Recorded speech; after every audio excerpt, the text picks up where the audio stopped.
నమస్తే. ప్రస్తుతం మనతో పాటు సీనియర్ జర్నలిస్ట్ దాము బాలాజీ ఉన్నారు. ఆయనతో మాట్లాడదాం. నమస్తే సార్. నమస్తే sir, AP CM Chandrababu Naidu ఒక ఐఏఎస్ని పట్టుబట్టి మరీ తెప్పించుకున్నారట. ఆయన పేరు మహేష్ కుమార్ లడ్డా. ఆయనని ఎందుకు అంత ఇంట్రెస్ట్ పెట్టి మరి తీసుకొచ్చుకుంటున్నారు? అసలు ఏంటి సార్ బ్యాక్గ్రౌండ్? ఆయన బ్యాక్గ్రౌండ్ ఏంటి? మామూలుగా ప్రతి సీఎం కూడా తన టీంని తెచ్చుకుంటారు. వాళ్ళు అది కొత్త వాళ్ళు కావచ్చు, ఒక్కోసారి వాళ్ళు గతంలో పనిచేసినప్పుడు ఉన్న టీం కావచ్చు. ఎందుకంటే టీం అనేది వెరీ ఇంపార్టెంట్. మనకి బ్యూరోక్రాట్స్ కావచ్చు, ఇటు సివిల్ అంటే పోలీసు ఫోర్స్ కావచ్చు. సో తను అనుకున్న పద్ధతులు తనకు అనుగుణంగా పనిచేస్తారు. లేదా కొంతమంది ఏమో ఎఫిషియన్సీకి ఇంపార్టెన్స్ ఇస్తారు, కొంతమంది లాయల్టీకి ఇంపార్టెన్స్ ఇస్తారు, కొంతమంది ఏమో ఆల్రెడీ ఎక్స్పీరియన్స్ పనిచేశారు. వీళ్ళైతే ఆల్రెడీ వీళ్ళకి ఈ ఫీల్డ్లో ఆల్రెడీ ఇక్కడ పనిచేస్తారు కాబట్టి వాళ్ళే ఉంటే కంఫర్టబుల్గా ఉంటుంది.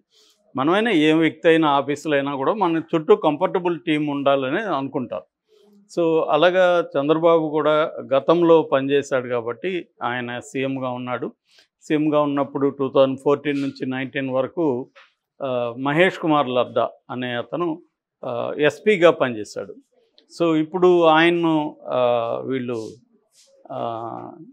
మళ్ళీ ఆయన్ని పిలిపిస్తున్నాడు. ఇప్పుడు ఆయన యాక్చువల్గా సిఆర్పిఎఫ్ సదరన్ సెక్టర్కి ఐజీగా ఉన్నాడు. అంటే సిఆర్పిఎఫ్లో కూడా సదరన్, నార్థన్, వెస్టర్న్ ఇలా సెక్టర్స్ ఉంటాయి. అలాగే సదరన్ సెక్టర్స్ అంటే మన తమిళనాడు, ఆంధ్రప్రదేశ్, తర్వాత తెలంగాణ, అండమాన్, పాండిచ్చేరి ఈ 5 రాష్ట్రాలకు కలిపి సదరన్ సెక్టర్స్ అంటారు. ఈ southern sectors CRPF, central reserve police protection, ఈ ఫోర్స్ అయితే ఏదో ఉందో ఈ ఫోర్స్కి ఆయన ఐజీగా ప్రజెంట్ పనిచేస్తున్నాడు. యాక్చువల్గా ఏంటంటే ఆయన Andhra Pradesh cadre 1998 Andhra Pradesh batch cadre. ఆయన రాజస్థాన్ వాళ్ళ నేటివ్, బట్ ఆయన ఆంధ్రాలోనే పనిచేశాడు బలంగా. సో ఫస్ట్ ఆయన విశాఖపట్నంలో ఏఎస్పీగా స్టార్ట్ అయ్యాడు ఆయన లైఫ్. అంటే ఇప్పుడు మనకి సివిల్స్ రాసినప్పుడు కొంతమంది ఐపీఎస్ తీసుకుంటారు, కొంతమంది ఐఏఎస్. వాళ్ళకి అంటే ఐఏఎస్ కోరుకుంటే ఐఏఎస్ కూడా రాకపోవచ్చు ర్యాంకులను బట్టి. ఈయన ఐపీఎస్ వచ్చాడు. సో వచ్చినాక ఆంధ్రప్రదేశ్లో ఫస్ట్ విశాఖ ఏఎస్పీగా మొదలయ్యాడు. దాని తర్వాత ప్రకాశం, గుంటూరు, నిజామాబాద్ ఎస్పీగా చేశాడు. విజయవాడ డిప్యూటీ కమిషనర్గా పనిచేశాడు. సో బేసిక్గా ఆయన ఎక్కడ పనిచేసినా కూడా ఆయనకి మంచి పేరు వచ్చింది, లేదా చెడ్డ పేరు కూడా వచ్చింది. చెడ్డ పేరు అంటే చూసేవాళ్ళని బట్టి. అంటే ఇప్పుడు మావోయిస్టులు లేదంటే చాలామంది పౌర హక్కుల సంఘాల నాయకులు వీళ్ళందరూ ఆయన తీవ్రంగా విమర్శించారు. ఎందుకంటే ఈయన చట్టాన్ని చేతిలోకి తీసుకొని ఇష్టం వచ్చినట్టు మనుషులను పట్టుకొని కాల్చి చంపేయడం, రౌడీల పేరుతో వాళ్ళని చిత్రహింసలు పెట్టించడం, ఇట్లాంటి లాని అతిక్రమించి చేశాడు అని ఈయన మీద ఆరోపణలు ఉన్నాయి. అయితే గవర్నమెంట్కి సంబంధించి, తెలుగుదేశానికి సంబంధించి ఈయనకి మంచి పేరు, మంచి రికార్డు ఉంది ఆ రకంగా.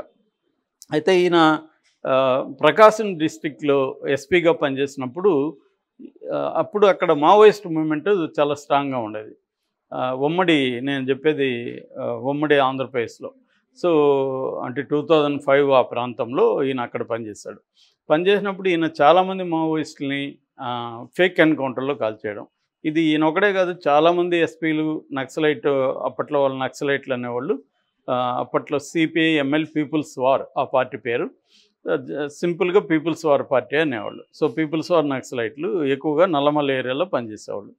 సో ఈయన అక్కడ పనిచేసినప్పుడు ఏంటంటే వాళ్ళను చాలామందిని పట్టుకొని కాల్చి చంపేసి ఎన్కౌంటర్ పేరు చెప్పడం, కోబ్రా అనే ఒక సపరేట్గా ఒక పోలీసు ఫోర్స్ని పెట్టి ఈ నల్లమల్ల కోబ్రాసు ఇలాగ పేర్లు పెట్టి ఏంటంటే పోలీసులు కాకుండా ప్రైవేట్ ఆర్మీలాగా వ్యవహరించేవాళ్ళు. వీళ్ళకి ఏమి లా ఉండదు, ఏముండదు, వాళ్ళు ఎంత ఖర్చు పెట్టినా అడిగేవాడు ఉండడు. ఇలాగా వీళ్ళు వెళ్ళి వాళ్ళని ఎన్కౌంటర్ పేరుతో చంపేయడం, ఇవన్నీ చేయడం. అప్పట్లో ఏంటంటే ఎంతమంది నక్సలైట్ని చంపితే అంత రివార్డ్స్ ఇచ్చేవాళ్ళు, వాళ్ళకి ప్రమోషన్లు ఇచ్చేవాళ్ళు, వాళ్ళకి డబ్బులు కూడా ఇచ్చేవాళ్ళు ఎంత కావాలంట. అలా అంటే ప్రోత్సహించడం, మనుషుల్ని చంపితే ప్రమోషన్. సో ఈ ప్రమోషన్ల కోసమే చాలామంది చంపేసిన వాళ్ళు ఉన్నారు. చంపితే ప్రమోషన్ వస్తుంది, ఓడిపోతే మనకేముంది అన్న ఒక ధోరణి పోలీసులు రావడానికి ప్రధానంగా ఆయా ప్రభుత్వాలు తీసుకున్న నిర్ణయాలే. సో ఇతను అలాగా ఇది చేశాడు. దాంతో 2005లో ఏప్రిల్ 27న ఇతను మార్కాపురం ఏరియాలో ఇతను తన క్యాంప్ ఆఫీస్కి మధ్యాహ్నం 2 గంటలకు భోజనానికి వెళ్తున్నప్పుడు ఇతని మీద మందు పాత్ర పెట్టి పేల్చారు. అయితే ఇతను మిరాక్యులస్గా తప్పించుకున్నాడు. అది ఒక ఇంటర్వ్యూలో ఆయన డీటెయిల్గా చెప్పాడు కూడా ఎలా జరిగింది అనేది. సో ఆయన అంత 27 జరిగితే 25న తిరుపతి వెళ్ళానని చెప్పాడు. సో తిరుపతి వెళ్ళి ఈ మావోయిస్టులకు సంబంధించి ఒక ఆపరేషన్ మేము తిరుపతిలో ప్లాన్ చేసుకున్నాం.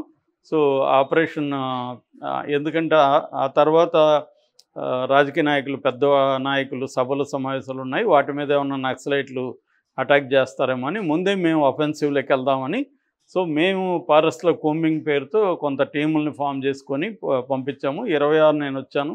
26 వచ్చి ఇక్కడంతా కూడా మార్కాపురం ఏరియాలో ఉన్నాను. సో ఇక్కడ పనిచేశాను.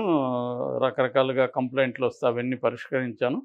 ఆ తర్వాత 27 కూడా మధ్యాహ్నం వరకు ఈ బిజీలో ఉండి లంచ్కి దీనికి వెళ్ళాను, క్యాంప్ ఆఫీస్కి. మామూలుగా నేను 3 రూట్లు ప్లాన్ చేస్తాను, ఎందుకంటే నాకు ఇది మావోయిస్టులు అటాక్ చేస్తారనే ఒక ఐడియా నాకు కూడా ఉంది. అందుకని ఏ రూట్లో ఎప్పుడు వెళ్తానో నేను ఎవరికి తెలియదు. అలాగా నేను ఆ రోజు కూడా సడన్గా ఒక రూట్ అనుకొని ఆ రూట్లో వెళ్ళాను.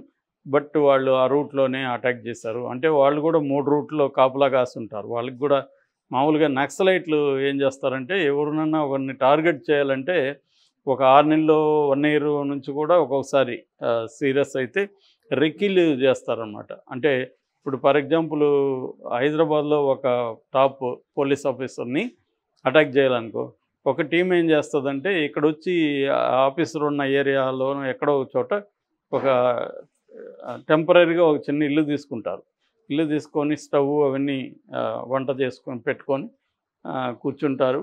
సో వీళ్ళు రోజు ఏంటంటే ఇతను ఎక్కడెక్కడ ఉన్నాడు, ఎట్లా తిరుగుతాడు, మార్నింగ్ నుంచి ఈవినింగ్ వరకు షెడ్యూల్ ఏంటి, ఇదంతా స్టడీ చేస్తారు. ఆ రూట్ అంతా సర్వే చేస్తారు.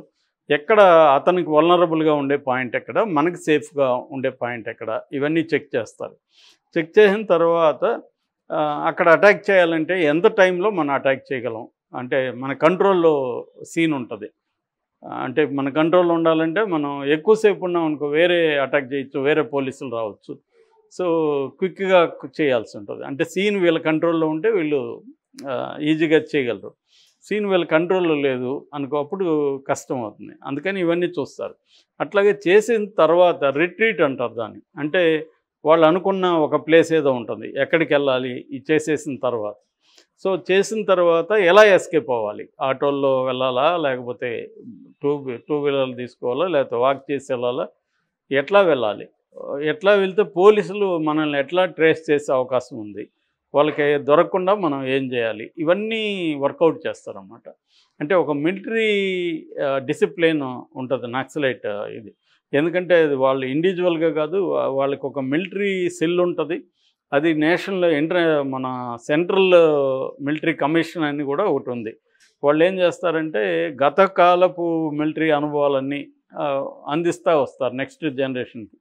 బుక్స్ ఉంటాయి, జంగ్ అని ఒక మిలిటరీ మ్యాగజైన్ కూడా వస్తుంది. ఆ మ్యాగజైన్లో కూడా ఇలాంటి యాక్షన్లన్నీ డీటెయిల్గా రాస్తారు. ఫెయిల్ అయినా సక్సెస్ అయినా, ఎందుకు ఫెయిల్ అయినా కూడా డీటెయిల్గా మ్యాప్ ఇచ్చి ఎట్లా అటాక్ చేసాం, టార్గెట్ ఎక్కడ ఉన్నాడు, మనం ఎలా వెళ్ళాం, ఇవన్నీ డీటెయిల్స్ ఇస్తారు. అంటే అవన్నీ చదవడం ద్వారా వేరే వాళ్ళకి ఎందుకు ఫెయిల్ అయింది, దీని నుంచి మనం ఏం లెసన్స్ నేర్చుకోవాలి, ఇలా ఒక సిస్టమేటిక్గా ఉంటుంది. అలాగా నాకు తెలిసి ఈయన 3 చోట్ల ప్లానింగ్ ఉండొచ్చు. సో ఈయన వెళ్తున్నప్పుడు అటాక్ చేశారు. అయితే ఆ సమయంలో ఏమైందంటే ఇంకొక కుర్రాడు సైకిల్లో వెళ్తున్నాడు. అతను 10th ఎగ్జామ్స్ రాసి ఇంటికి వెళ్తున్నాడు. మేబీ అతను ఆకలిగా ఉందేమో, స్పీడ్గా వెళ్ళాడు. అతనికి తగిలింది అది. సో అతనికి తగలడం వల్ల వీళ్ళు స్లో చేయాల్సి వచ్చింది. వీళ్ళకి కూడా అర్థం కాలేదు ఏమని. ఈయనకి అర్థమైంది కానీ డ్రైవర్కి అర్థం కాలేదని చెప్పాడు. డ్రైవర్ ఏమనుకున్నా అంటే తాను ఫుట్పాత్కి కొట్టి ఇది గాలిలోకి లేచింది వెహికల్ వెళ్ళి. డ్రైవర్ ఏమనుకున్నా అంటే ఫుట్పాత్ కొట్టి లేచిందేమో అనుకున్నాడు.